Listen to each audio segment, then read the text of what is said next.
Today, we're doing a deep dive into something truly sobering, the assassination of conservative activist Charlie Kirk. It's shaken a lot of people. Absolutely. We're going to unpack the event itself, that intense manhunt that followed, and what it all means, really, for American politics and, well, society. Yeah, and the sources we're looking at, crime reports, political analysis, they all point towards how this single act has really amplified fears about political violence. It feels like it's deepened divisions that were already there, leaving us all facing a pretty stark choice. Definitely. It brings into focus what some political scientists call effective polarization. Affective polarization. Yeah, basically it's when the dislike, the sort of emotional reaction to the other side becomes more powerful than actual policy disagreements.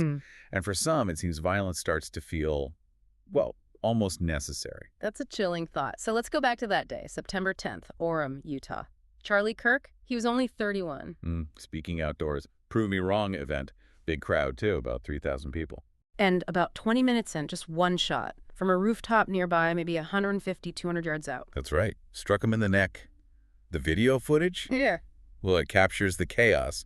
Him falling, his wife Erica and kids were there. Terrible.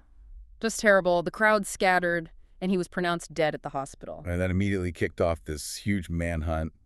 Lasted 33 hours. Multiple agencies involved. FBI offered a $100,000 reward. And the way it ended was unexpected. Completely. The alleged shooter, Tyler Robinson, 22 years old. It wasn't a raid. It was his own father. His father recognized him from the FBI photos. Yeah. Convinced him to surrender. Apparently, Robinson first said something like, "I'd rather kill myself than turn myself in." Wow. Imagine being that father. Just incredible pressure. What a terrible position to be in. So what do we know about Robinson? What clues have investigators found about, his motives? Well, he was a third-year electrical apprentice, no criminal record before this. Yeah. But people who knew him said he'd become more political in recent years. Specifically opposed to Kirk. Yes. Expressed strong opposition. And the evidence they recovered, it's telling. A high-powered bolt-action rifle, obviously, but also bullet casings. They found inscriptions on them. Lyrics from Bella Ciao. The old Italian anti-fascist song. That's the one. And also some gaming references mixed in, along with Discord messages they found.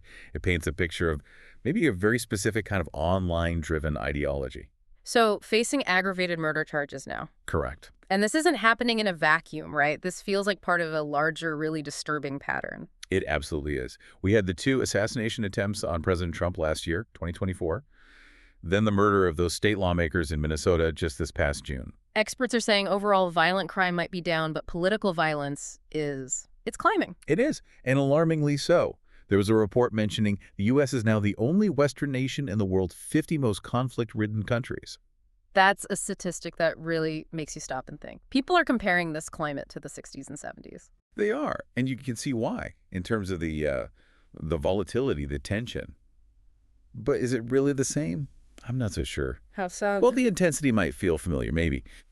But the mechanisms driving it today are just different. Right. Think about social media, how instantaneous everything is, how it amplifies everything. Right. And this idea of partisan sorting, where literally every part of your life, who your friends are, what you buy, it all lines up with your political identity.